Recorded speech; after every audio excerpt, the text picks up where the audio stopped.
ఈసారి ఆంధ్రప్రదేశ్లో women premier league అయితే జరగబోతుంది. మంగళగిరిలో సెప్టెంబర్ 18 నుంచి అయితే ఈ ప్రీమియర్ లీగ్ జరగబోతుంది. ప్రస్తుతం మనతో పాటు కళ్యాణ్ కృష్ణ ఉన్నారు. ఆయనతో మాట్లాడి మరిన్ని విషయాలు తెలుసుకుందాం.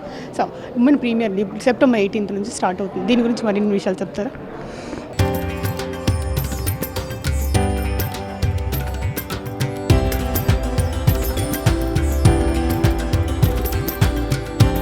తరతరాలుగా తరగని స్వర్ణ బంధాలు మన మానేపల్లి జ్యువెలర్స్.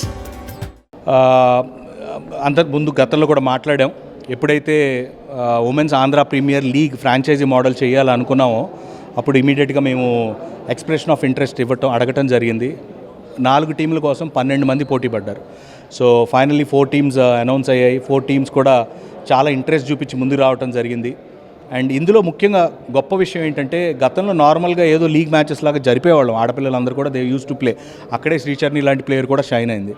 బట్ మా సెక్రటరీ ప్రెసిడెంట్ గారు ఇద్దరు కూడా మెన్స్కి ఈక్వల్గా చేయాలి. ఏదైతే men's Andhra premier league response వచ్చిందో మంగళగిరిలో, సో ఉమెన్స్కి కూడా చేస్తే బాగుంటుంది, ఆడపిల్లలకు కూడా అంతే ఈక్వల్ ఆపర్చునిటీ ఇవ్వాలని చెప్పి ఇద్దరు కోరుకోవటం, ఇద్దరు మాకు మీరు ఇది చెయ్యాలి అని చెప్పి మాకు ఆర్డర్ చేయటం, మేము మా గవర్నింగ్ కౌన్సిల్ అందులో పార్టిసిపేట్ చేయటం. సూజయ్ కృష్ణ రంగారావు గారు ఆయన కూడా is a wonderful gentlemen, is the chairman of governing council. So మిగతా మెంబర్స్ అందరూ కూడా సపోర్ట్ చేయటం. అండ్ దాని తర్వాత ఈరోజు ఆక్షన్ జరగటం అందరం కూడా చూసాం. Auction was brilliant. జస్ట్ ఏ లెవెల్లో అయితే మెన్ ఆక్షన్ జరిగిందో ఉమెన్ ఆక్షన్ కూడా అంతే బాగా జరిగింది. 190+ ప్లేయర్స్ రిజిస్టర్ అయ్యారు. హైయెస్ట్ మరి 4 పాయింట్ చేంజ్ వైజాగ్ వాళ్ళు తీసుకోవడం జరిగింది ప్లేయర్ని. So it was brilliant. It is a grand success and we're very confident. ఇక్కడ నుంచి టోర్నమెంట్ కూడా సెప్టెంబర్ 18 అట్లా స్టార్ట్ కాబోతుంది. And it's going to be a big hit అని అనుకుంటున్నాం. హిట్ అవటమే కాదు, అక్కడ నుంచి చాలామంది ప్లేయర్స్ రాబోతున్నారు. ఎన్ని టీమ్స్ ఉన్నాయంటారు? 4 టీమ్స్ అండి. 4 teams. Each team have 18 members, 18 players ఉన్నారు. సో 4 టీంలు, ఒక్కొక్క టీం 2 మ్యాచ్లు ఆడుతుంది ఆపోజిట్ టీమ్స్తో. సో కాబట్టి it's a round robin. 7 days of tournament ఉంటుంది, 2 డేస్ ఆఫ్ రెస్ట్ ఉంటుంది. అండ్ మంగళగిరిలో అన్ని మ్యాచ్లు జరగబోతున్నాయి. అండ్ మెన్ ఏపీఎల్ చూశారు కదా, 30,000 క్రౌడ్ వచ్చారు ఫైనల్స్కి. సో ఇప్పుడు ఉమెన్కి కూడా ఆల్మోస్ట్ అట్లానే రావాలని చెప్పి మనస్ఫూర్తిగా కోరుకుంటున్నాం. హైయెస్ట్ బిడ్ ఆప్షన్ ఎంతకు జరిగింది ఉమెన్ ప్రీమియర్కి? అరౌండ్ 4.3 lakhsకి తీసుకోవటం జరిగింది. శరణ్య ఐ థింక్ సో తనకి రావడం జరిగింది. I will be very clear, మళ్ళీ మెన్షన్ చేస్తాను క్లియర్గా.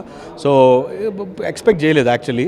And young player around 12 years old పిల్లలు కూడా దీనిలో పార్టిసిపేట్ చేయడం అండ్ 30,000 బేస్ ప్రైస్కి సెలెక్ట్ అనేది it's a surprise for us. అంటే మంగళగిరిని ఇంటర్నేషనల్ స్టేడియంగా చేస్తానని చెప్పి అయితే చంద్రబాబు నాయుడు గారు చెప్పారు, సానా సతీష్ గారు చెప్పారు. ఇది ఇంటర్నేషనల్ స్టేడియంగా అయ్యే అవకాశం ఇంకెంత ఉందంట?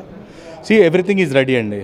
ఓన్లీ థింగ్ ఏంటంటే ఫైనల్ ఫినిషింగ్ వర్క్స్ అట్లాంటివి ఉన్నాయి. తప్పకుండా ఒక ఇంటర్నేషనల్ స్థాయిలో అక్కడ స్టేడియం అంతా కూడా అరేంజ్ చేయడం జరిగింది. నియర్లీ 70 to 60 రూమ్స్ ఉన్నాయి అక్కడ. ప్లేయర్స్ అక్కడే స్టే చేసి అక్కడి నుంచే మ్యాచెస్ ఆడేదానికి. So just it is in the making. తప్పకుండా ఫ్యూచర్లో will make it as a beautiful ground. So చూసారు కదా, ఉమెన్ ప్రీమియర్ లీగ్ సెప్టెంబర్ 18 నుంచి అంగరంగ వైభవంగా స్టార్ట్ అయ్యింది అంటున్నారు. మెన్స్కి ఎలా ఆపర్చునిటీ ఇచ్చారో ఉమెన్ కూడా అలాంటి ఆపర్చునిటీ ఇచ్చి క్రికెట్లో ముందుకు తీసుకెళ్తాం స్పోర్ట్స్ని అని కళ్యాణ్ కృష్ణ. కెమెరామెన్ సైతో అథా మహమ్మద్ RTV, విజయవాడ.